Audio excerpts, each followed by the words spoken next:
Human ear का structure. इसको बनाया क्यों हाथ से, कहीं फोटो लाके क्यों नहीं चिपका दिया, वहीं समझा दिया? क्योंकि आपको बनाना है ना, आपको एग्जाम्स में बनाना है, आपसे कहीं पूछा गया तो आपको तो बनाना है, इसीलिए कहीं फोटो लाके नहीं चिपकाया, इसको मैंने खुद ही बना दिया। तो यहाँ पे ये वाला जो पार्ट है, ये ईयर जो है 3 पार्ट में डिवाइड है। एक पार्ट यहां से यहां तक, ये जो पार्ट है ये आपका आउटर ईयर है। ये क्या है, ये आपका आउटर ईयर है। सेकेंड यहां से यहां तक, सेकेंड यहां से यहां तक ये आपका मिडिल ईयर है। यहां से यहां तक ये क्या हुआ, आपका मिडिल ईयर हुआ, मिडिल ईयर हुआ। और फिर यहां से देखेंगे यहां तक, ये पूरा आपका क्या है, तो ये आपका इनर ईयर है, इनर ईयर। इन सब में ऐसा क्या हो रहा है, यहाँ पे जो साउंड के वाइब्रेशंस जो आए हैं एयर के थ्रू, ये यहाँ से जा रहे हैं और आपको दिख रहा है यहाँ से जाते जाते जाते जाते जाते, और ये जो लास्ट वाला पॉइंट है यहाँ तक आते आते इनको इलेक्ट्रिकल सिग्नल में कन्वर्ट करना है, इलेक्ट्रिकल सिग्नल में कन्वर्ट करना है। इलेक्ट्रिकल सिग्नल है क्यों, क्योंकि हमारे ब्रेन को वही चाहिए। हमारे ब्रेन को बाकी वाइब्रेशंस वगैरह रीड करने में कोई इंटरेस्ट नहीं है, उसको इलेक्ट्रिकल सिग्नल ही चाहिए। तो आइए देखते हैं यहाँ पे चल क्या रहा है। तो इन सबको हटाते हैं। अब सबसे पहले वाइब्रेशंस हमारे कानों में जब आती हैं तो ये जो सबसे आउटर का पार्ट है, जिसको आपको टीचर बोलते हैं कान पकड़ के अप डाउन करो, या कोई कान पकड़ खींच देता है, इसको बोलते हैं पिना। ये आपका पिना है। इसका काम क्या है, कई लोग बोलते हैं सर चश्मा लगाने के लिए दिया गया है, हेडफोन लगाने के लिए दिया गया है, या इवोल्यूशन के प्रोसेस में, ऐसा नहीं है।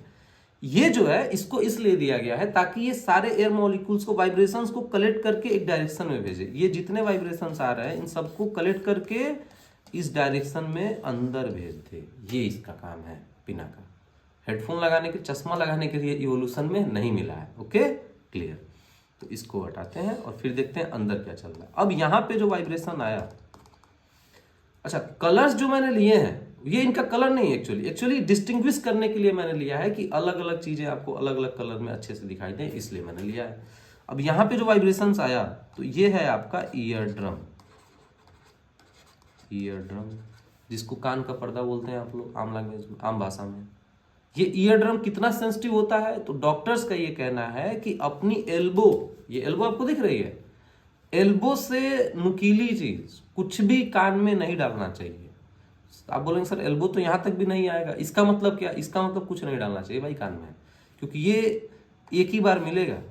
ऐसा कोई प्रोसेस नहीं है कि दोबारा ला के हमने चिपका दिया और ये गया तो फिर गया। इसीलिए कान में कोई भी लकड़ी वकड़ी या कोई भी ऐसे नुकीली चीज जो कान में एंट्री कर जाए उसको नहीं डालना चाहिए, गलती से भी नहीं। इसलिए डॉक्टर्स बोलते हैं कि जो कान में है उसमें बस एल्बो ही डालना चाहिए। तो एल्बो इसका मतलब जाएगा नहीं, तो उससे नुकीली चीज कुछ नहीं डालनी चाहिए, एल्बो से नुकीली चीज। ये आपका ईयर ड्रम है। ये कितना सेंसिटिव है, तो ये इतना सेंसिटिव है कि जितने भी वाइब्रेशंस हैं ये सबको सुन के वाइब्रेट करने लगता है।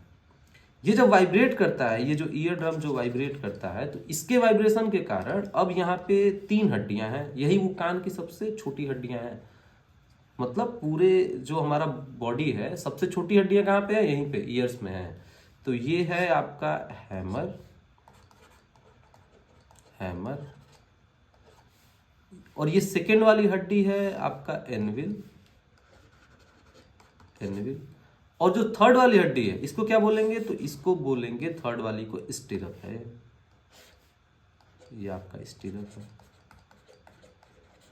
ये तीनों एक साथ काम करती हैं हड्डी। इसको नेमिंग को थोड़ा मैं अच्छे से लिख देता हूं। यह है हैमर, एनविल एंड स्टिरप। इनका काम क्या है, ये कैसे काम करती हैं, तो ये जब कान का जो पर्दा है ये हुआ वाइब्रेट, तो ये किसको वाइब्रेट करेगा, तो ये इससे हैमर चिपका हुआ है। तो ये हैमर, आपने ये नाम कहीं सुना होगा, हैमर क्या होता है, हथौड़ा होता है। हथौड़ा किस पे अटैक करता है, एनविल पे सर अटैक करता है हथौड़ा। एनविल वो जो रखा हुआ होता है, हथौड़ा जिस पे कुछ भी चीज रख के हम हिट करते हैं, तो ये हैमर हथौड़ा हुआ, और ये जो एनविल है अपना जिसपे हथौड़ा हिट करता है। ये दोनों ऐसे ही, ये तीनों एक साथ काम करते हैं। इन तीनों को एक साथ ऑसिकल्स कहते हैं। इन तीनों हड्डियों को एक साथ ऑसिकल्स कहते हैं, और ये तीनों फिजिक्स के नेम है, हैमर, एनविल, स्टिरप।